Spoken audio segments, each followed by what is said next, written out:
say the Father, said Jesus, and he shall give you another comforter, that he may abide with you forever. Even the Spirit of truth whom the world cannot receive, because it sees him not. Welcome to the NCMI Global Leadership Podcast, where we interview leaders across the world who partner with NCMI and who work in many different ways to further the work of the kingdom through their local church. Today, we have Craig Herbert. It's nice to have you, Craig. Thank you. Craig is married to Taryn. They have 3 children. Craig and Taryn lead Citadel Church in New York City, and we've known each other for a long time. How old were you when I first met you, Craig? Bro, you led the youth that I was in. So I think I was probably like 14, 15, and you were however older you are than I am. Well, Bruce McAlpine was leading it at exactly, that says a lot. That's right. If anyone knows, shout out to Bruce and Lighthouse, bro. He shaped us and molded us as young men. Beat us and stuff like that. So since you were 15, we won't give away our age now, so I've known Craig for a long time, and Taryn as well. And it's amazing that we're both in the US now. You're in New York City, we're in Austin, so that's a complete surprise for all of us, I think, especially America. So tell us a little bit, just tell us a bit more about the context that you're actually ministering into right now in New York City. Yeah, so our church, Citadel, is based in Forest Hills, which is a suburb in Queens, which is in New York, one of the boroughs in New York. So, we're about 15 minutes from Manhattan. Everyone would know Manhattan being New York. There's more to New York than just Manhattan. So Queens is where we're at.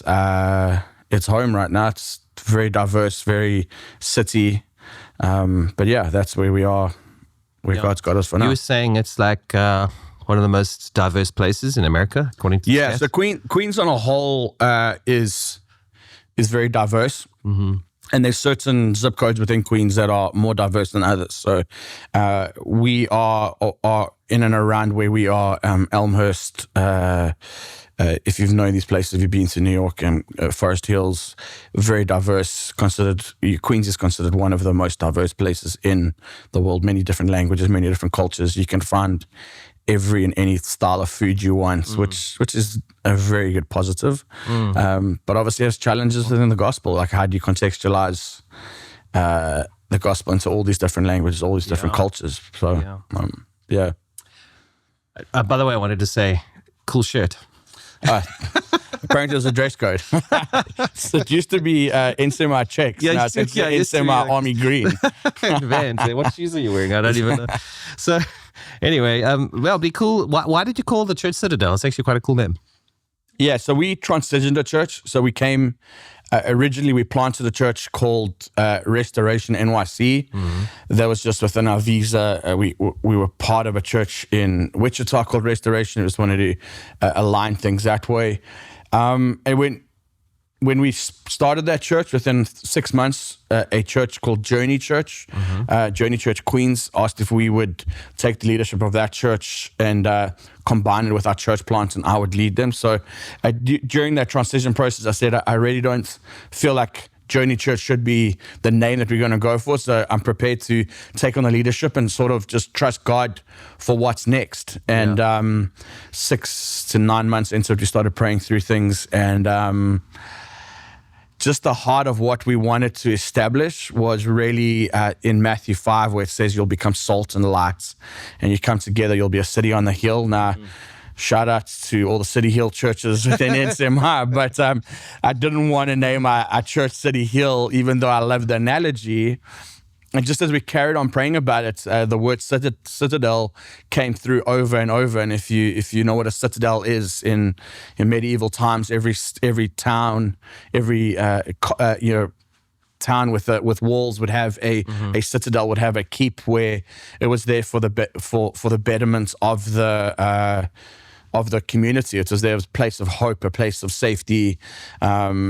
So that's what everything that it represents we wanted to be. So we're like, well, it's a good fit. It's Citadel Church is not something that you see everywhere. I also, biblically, Nehemiah, a lot of commentators will say Nehemiah rebuilt the Citadel, the temple, the walls, not necessarily of the whole city, but of the place of safety. So it's got some biblical connotations as well. Cool. But it's a interesting analogy we found. So that's cool. Yeah. So the team at Citadel, I think you guys recently put on some elders, right? Yeah. Okay. Cool. Yeah, so one of the challenges was there was a failing church model that we inherited that just was, there was no leadership sort of. And what was that? Was it congregationalist or what? No, very much board-led, board-run. Okay. They were, the last sort of responsibility the board had was to find someone to lead the church, which I guess they did a great job in finding me. But we just come out of elders and deacons. We see that biblically. Yeah. Even though that's been the model that we've seen, it's the model that we're convinced is the way it should be. So we just were desperately wanting to establish a biblical model, and I don't want to do things by myself. So I was very intentional, trying to establish team as soon as we can. Obviously, I don't think we would have done it as fast as we did. Probably would have planted and had those guys come through the ranks, as to say, and maybe spend a lot more time training.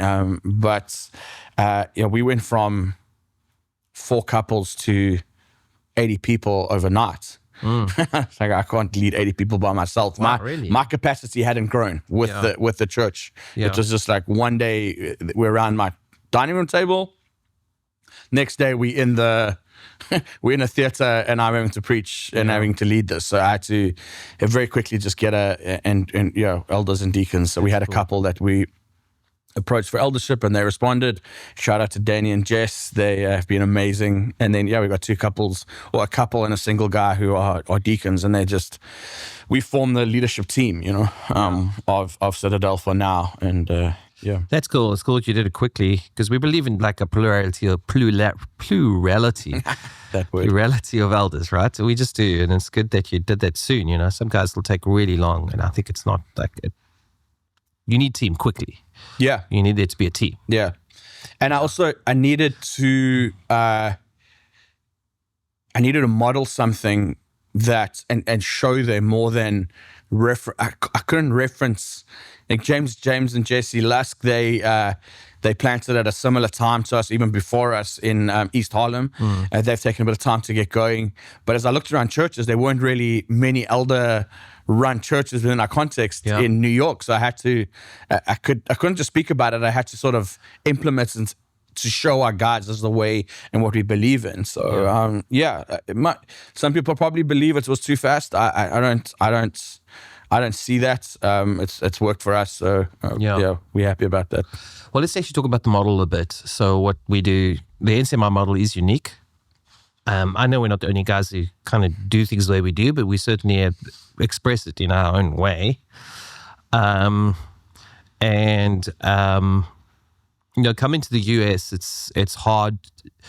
I mean, it is actually hard to explain how the model works in South Africa too. Like, it actually is hard to explain to guys who, just haven't been exposed to, like if they've been Baptist or Presbyterian or whatever, Yeah. But coming to the US, there's so many other cultural things you have to work through, and you have to explain this other model of doing church. So, or at least what I say, I don't really like the phrase doing church, but a different model of how we understand it or how we actually work it. So, what have been some of the key things you've discovered, or some of the key things that people really struggle with, that they've really struggled to grasp, that you've had to try and work through? I think the biggest one is when people ask me what I do and I say I'm a pastor in my South African voice. They think you work in an Italian restaurant. No, so I've had to change from pastor to pastor. Yeah. I think one of the biggest shifts for me was culturally understanding what we do. So it's not necessarily culturally. What I mean by that is both of us grew up in a very healthy church in South Africa, where elders and deacons was modeled, and we could look around, and a lot of other churches were operating with elders and deacons and growing and doing well. I think for us there's so many models, like you said, around in America, and particularly in New York, where I had to be convinced whether this was just culture that I grew up, or was this biblical, what I see in Scripture. That's good, yeah. Which forced me to have to, it's not that I just blindly followed in South Africa, but there's a culture's been established. Now all of a sudden you have to create the culture. It's like, what culture do you want to create? And if you're not actively building a culture, something else is going to build that culture. And I think also just in the experience that I've seen around, a lot of guys have been burnt and been hurt by boards and controlling structures and all of that, as well as other structures that are just like a guy at the top dictating. There's been that as well. So I see that word that you use, plurality of elders and leadership, not necessarily. I know elders and deacons is ideal to have an eldership team and a deacon team. Yeah. But when there's only 2 eldership couples and there's only 2 deacon couples, you have to form a team that leads. So that's the leadership team. So just for us, the desire was to, okay, biblically we see it, but now we're going to implement team from the jump. And just trust that we can see that differently. And as we looked around, there just wasn't another model that we thought that's biblical. You know, there is the legal requirements of that, and I think we've done a great job of navigating some of those legal requirements to see what we believe is biblical. You know, So I mean, when you say team, do you find how do you think people respond to just even that word when you say we're going to build a team? I think it's foreign. Yeah, particularly the context we came into. Guys weren't brought into decision making. It was just like, okay, you tell us what to do and you're going to do it. Even you think of New York people are very driven people, have opinions. But yet in a church context, they were okay just to have one guy. So this is how it's going to be. This is what you're going to do. Everything sort of revolves around them. Would they vote on decisions? No, I mean, that's the way you have your voice. It was still a board-run church, so that was sort of their team. Even the board members, some of them weren't even part of the church. They were just on a board. And now all of a sudden you got guys who are invested in the people wanting to.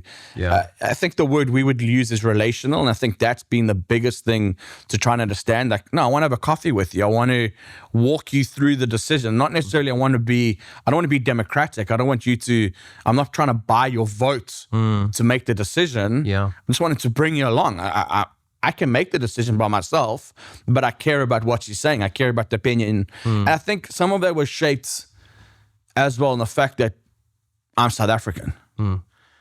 And I was trusting God for native New Yorkers to be able to have an influence in our church and sort of shape how we do things. And God graciously gave us that. He gave us men and women around us who had grown up in New York, grown up in the area that we were. So I was able to access them and bring them into the decision-making and say, this is what I'm feeling biblically, whatever the subject was. This is my South African upbringing interpretation of it. How do you interpret that? And together we could sort of like co-craft sort of how this is implemented, you know, from a... Yeah. So that's an interesting journey. You had to think to yourself, all right, is this, even relationally, even this relationships being a big deal in terms of how we do things, was this a South African thing? Is this simply the way South Africans think about this? Or is this really a biblical thing? Is this actually what the Bible says? And then present that basically, and then say, okay, guys, this is what we believe the Bible says, you know, and then try and work to figure out how that looks in an American way, really. But you have to be convinced that that is what the Bible says. It's not a South African thing. I mean, have there been other things that you've realized were a South African thing, or things that you thought maybe were a South African thing and turned out no, they were a Bible. This is a Bible thing.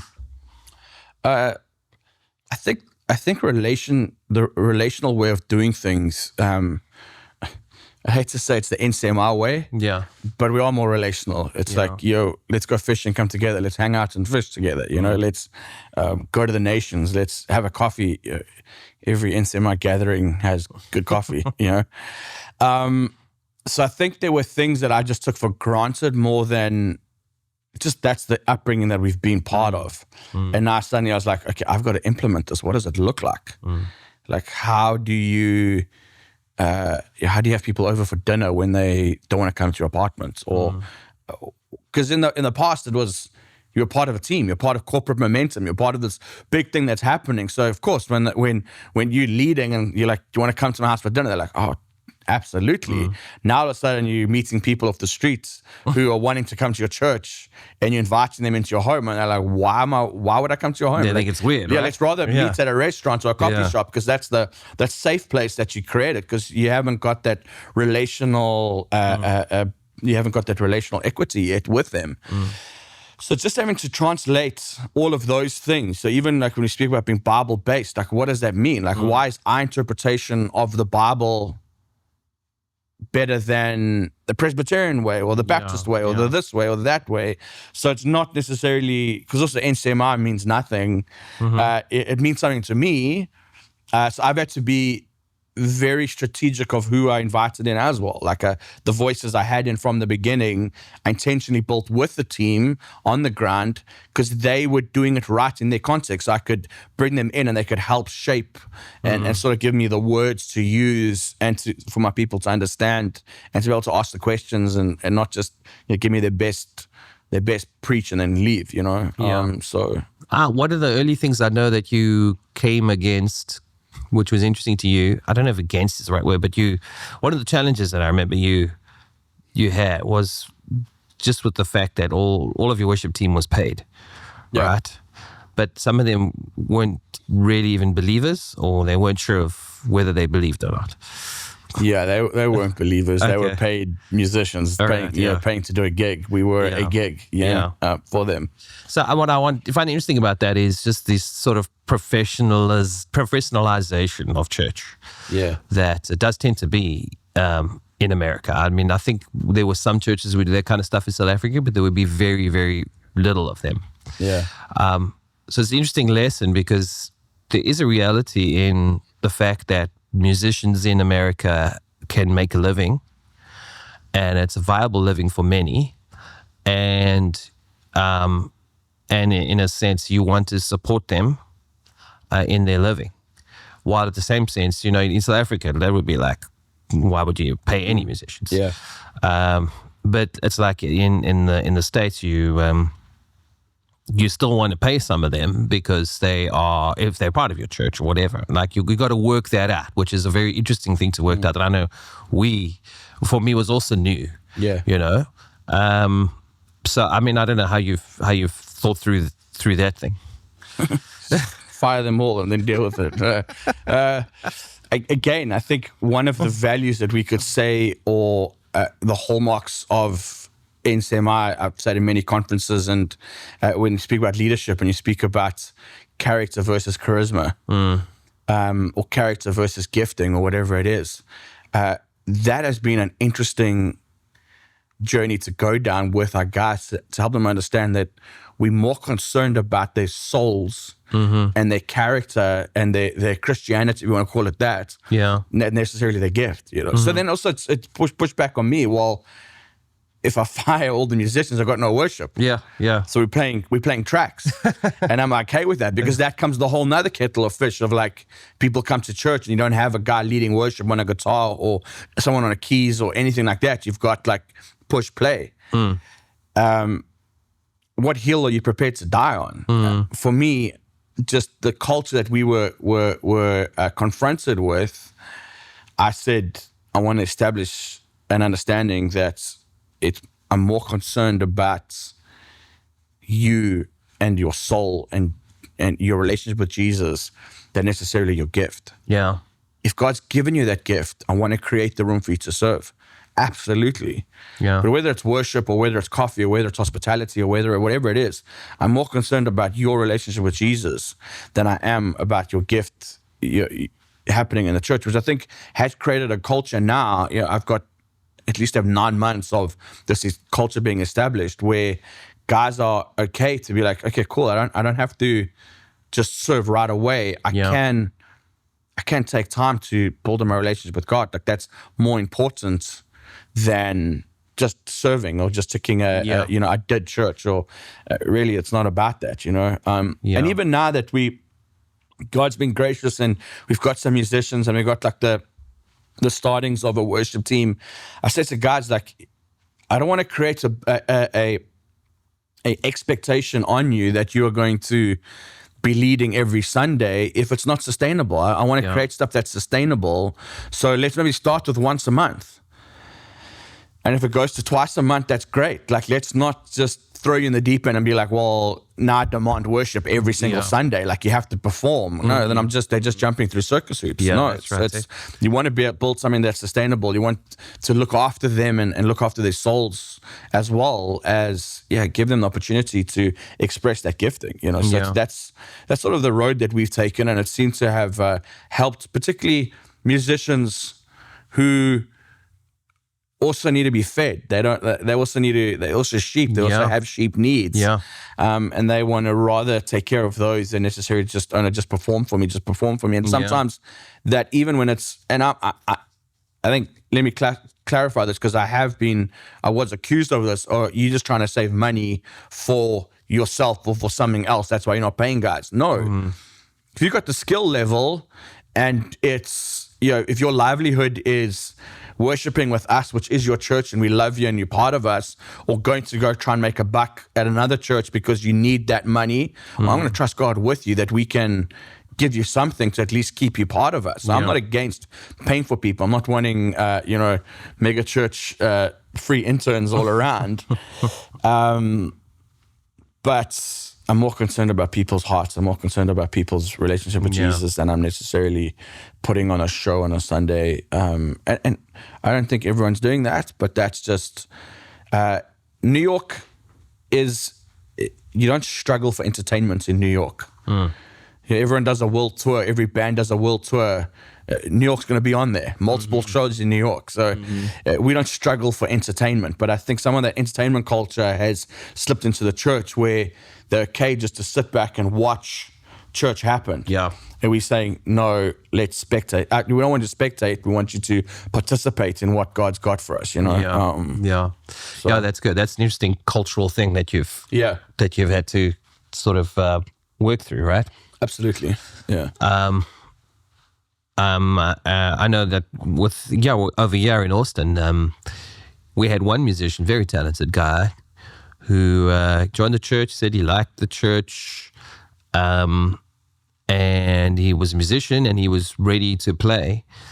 But in his case, we said, you just need to sit for a while, because you've done this for a long time. You've been to different churches, you play for them, and we know that it has burnt you out because of the way that you were treated. The fact that you're just someone there to prop up the church and to grow the church. So we were just like, no, we're not interested in it. And the one day he said to me, look, I honestly don't understand. Why am I not on stage yet? And I said to him, well, we want you for you and not for your talents. Yeah. And he said, that's the first time anyone's ever said that to me in any church, And I just think that's that relational value that we're talking about, right? We want a relationship with you. We don't just want we don't want talent to grow our church. So our church grows. What's the point of that? That's not even a kingdom way of thinking about it, right? Yeah. But shameless plug, if you love Jesus and want to serve, and you're a worship leader, we'll take you. Yeah, of course.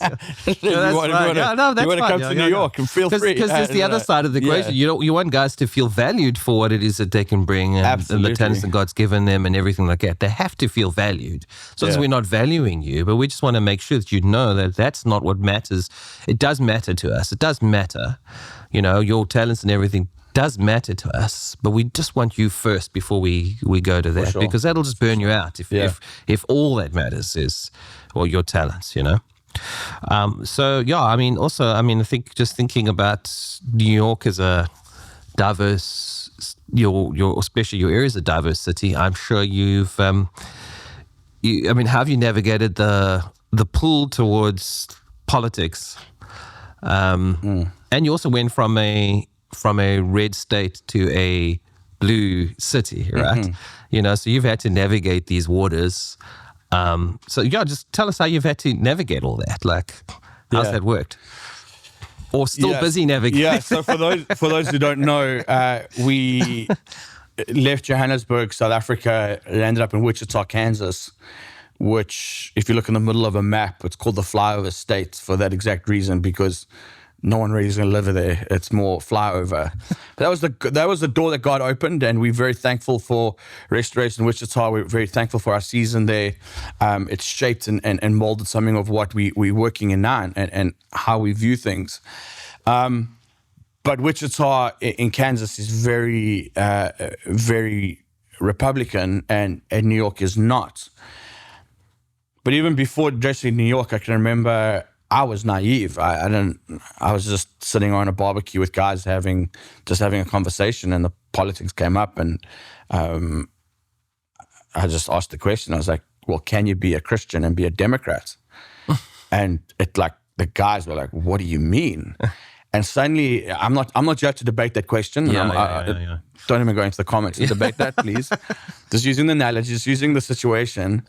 For me, something clicked in my head and my heart of how sort of the mindset of Americans is you have to be separated by something, politically at least. And I think our environment right now in the world is very, you're either for or you're against. So I want to be for Jesus and against everything else that's not Jesus. Yeah. So then fast forward, now we're in New York, and there's an election coming, and everyone's like, who do we vote for? What do we vote for? And it's so quick to say, well, here's my opinion. And many churches and many leaders have done that, and I'm siding with this guy, I'm siding with that guy. And I know I've got many people who are struggled through this. But the conviction I had was the church is there to glorify Jesus and lift up his name. So I've, without sounding too cliche-ish, I've had to just stick to Jesus and stick to his kingdom. And that's yes, there's going to be shakings within that, but whatever kingdom is, stays. And I've had to hold on to scriptures like, when we see churches that have go through a persecution, but they're still standing. If you look at what Jesus says to the churches in Revelation, they went through some stuff, but they were still standing. And nowhere does he instruct them to say, well, vote this way, vote that way, do this, do that. And I've had those sort of pictures and scriptures shape how I view things.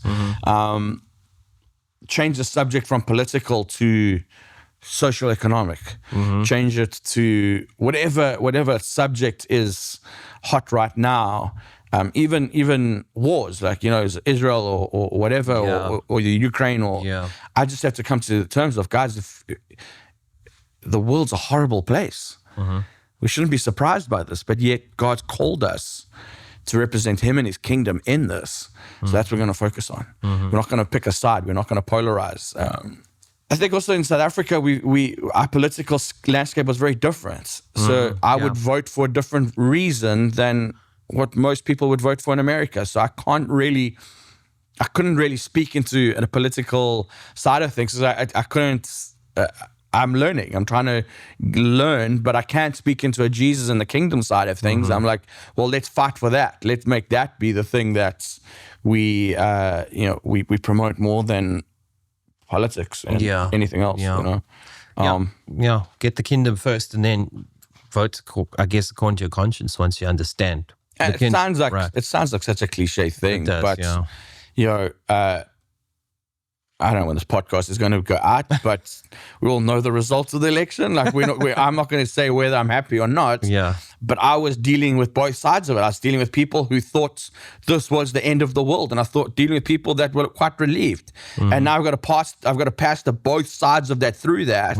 Well, the only way I can do it is with Jesus in the radical middle and his kingdom, and say, well, it's not the end of the world. We're going to be okay because Jesus is still king. And well, don't put your hope in that man for too long, because he might let us down, and Jesus is still going to be the Lord in the next 4 years when it might change or whatever else is going to happen. Like, that's how I've had to try and reconcile these things in my own heart and my own pastoring people, you know, through this all. So, yeah. Good, man. All right. Very cool. All right. Well, tell me then a little bit more about your church planting journey. Like, I mean, how did you guys know that it was US? How did you know it was New York? The most brief version you can, but not too brief. The most brief version. But not too brief. Yeah. How far back do I go? We had the privilege we had been on eldership at Cornerstone for 5 years, and we had the privilege of going out to Nanaimo in Canada. Shout out to Oceanside Church. Went and spent 3 months there, and my prayer was, God, give me grace to go back to South Africa, back to Johannesburg, back to Cornerstone, or show me what's next. Now, we left South Africa with 2 young children. My wife was heavily pregnant she was pregnant. Taryn, you're not heavy. She was pregnant with our daughter. And I remember at the end of it, I remember having this idea of God's calling us to plant a church. And the city I felt like was New York. And I thought, I'm going to share this with my wife, and it's going to be like, heaven's going to open and the Spirit of God's going to descend on her. And she looked at me and she's like, no, we're going back to South Africa. I'm having this baby, and that is it. And I remember it became like a bit of a argument between us, and we went from Canada. We spent a bit of time in Denver. I remember Taryn and Nicole took us out for lunch, and I was like, again, I'm going to share this revelation with them, and they're going to just celebrate this new church plant. And they looked at Taryn and they said, how do you feel? She's like, no. They were like, well, there's your answer. Now let's eat. And I was like, this was the most underwhelming response ever. But then it was, okay, God, if this is you, like, you've got to confirm this. You've got to awaken this. We went back to Cornerstone, and something of just a grace on us for a new season at Cornerstone was there. And we were in Cornerstone for another 5 years after that, and got involved and led in different capacities there. And sort of shelved the idea of a church plant. Like, it was this, I'd totally forgotten about it. Now, if you got Taryn onto this podcast, she is another side of the story where God was working with her. But I think it was a national elders or something I was involved in organizing it. So I arrived during the meeting and we were worshiping, and I'm suddenly in worship. And if it wasn't for the packed auditorium, it would have been an audible voice, because like inside it just resonated with me. I felt God say, are you willing to do anything I ask you to do? And I'm like, of course, Lord, like 100% obedience. That's what we do. And then the next thing was, will you plant a church in New York? And I was like, but what about what's going on? We're living the life, living the dream in what we're doing. It was going well. So I was like, okay, Lord, like this is a big thing. So that night I went home, told my wife, and she's like, again, she's got her side of the story. So we were like, okay, God, you got to, the 3 things that we identified straight away were, we can't afford this. We know how hard it is to get into America. What about our kids, our eldest that just started first grade? We don't want to wreck their lives with a church plant. And our family, like our church family. And we get to the next session without, you're looking for any sign and anything, maybe they're writing on the wall, or you're looking in the clouds driving in, maybe God's saying something. Again, just in worship, someone comes up to us and says they got a word. I can't remember who it was. They got a word for us. And they looked at me and Taryn and they said, God's asking you to do something. He's going to provide everything you need. Your kids are going to be okay, and don't worry about your church family. And they were like, they don't know what this means. And I looked at Taryn and I was like, okay. Yes, Lord. Then the next word we got in that time was this woman, I think it was a lady, said to us, she sees us with a set of headphones. I've got one in my ear, and Taryn's got one in her ear to hear the same thing through them. Interesting. We were like, okay, God, we listening? And then Andrea, David and Andrea, she came up to us and she's like, she's never felt this before, but she said, you're going to be moving to America sooner than you think. Wow. So we were like, okay, God.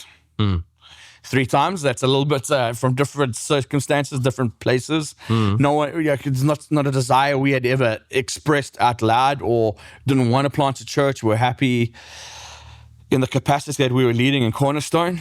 And then it was a matter of sharing the news with my dad. We were on his eldership team in Cornerstone, and shared with Ty and Nicole, and both of them were like, no, like, are you sure?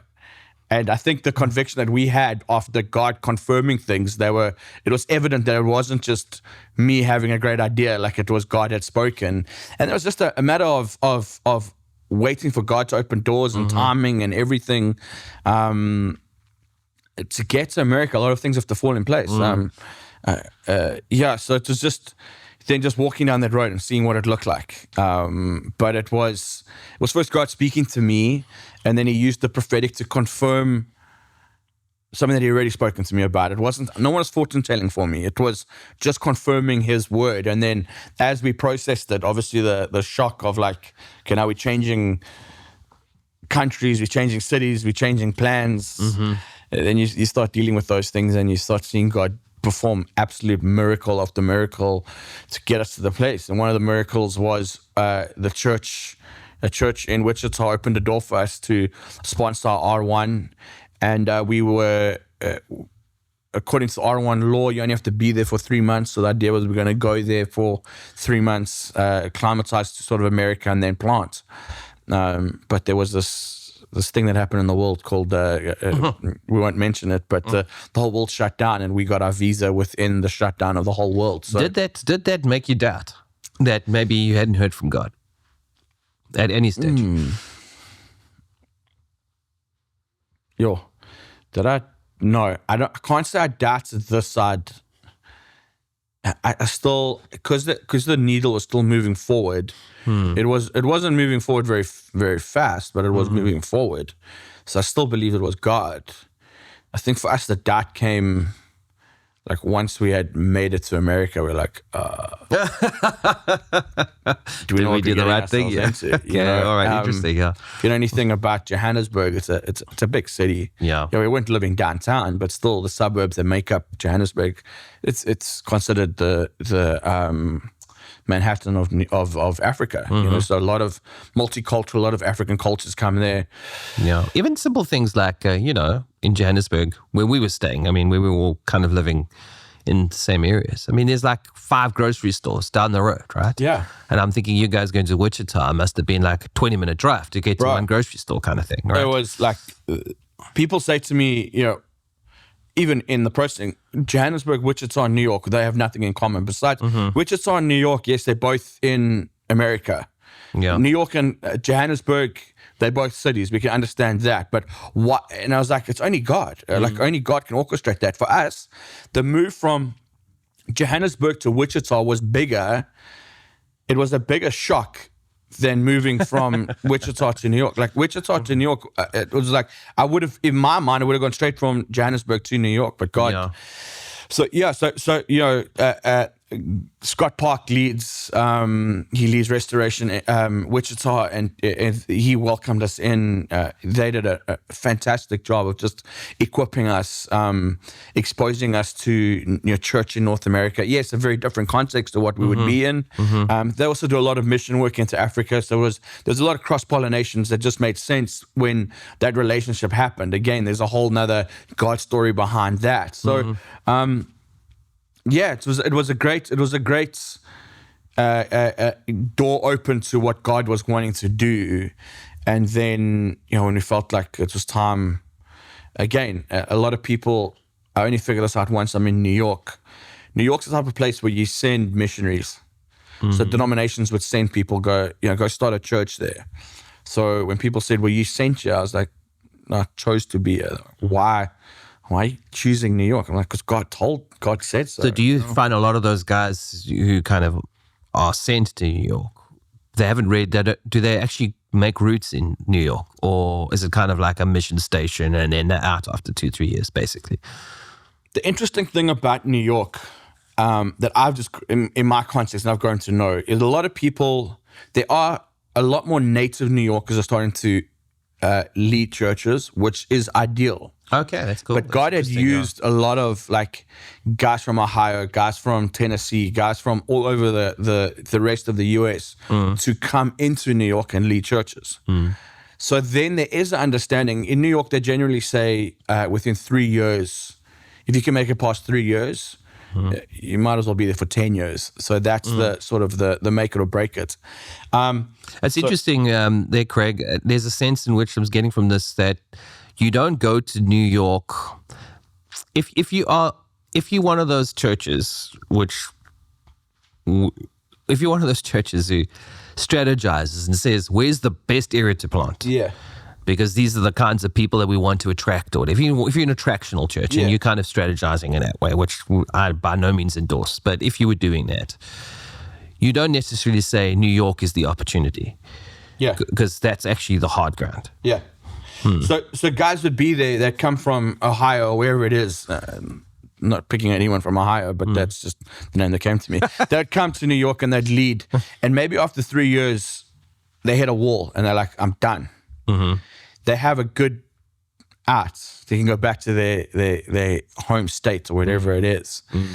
If they make it through that, then they thrive and they grow and they see some good churches planted within New York. My back door's closed. Like there's no back door to fall back on. So it's interesting that I've chosen New York. So it's not like I've been told by headquarters to go plant a church in New York.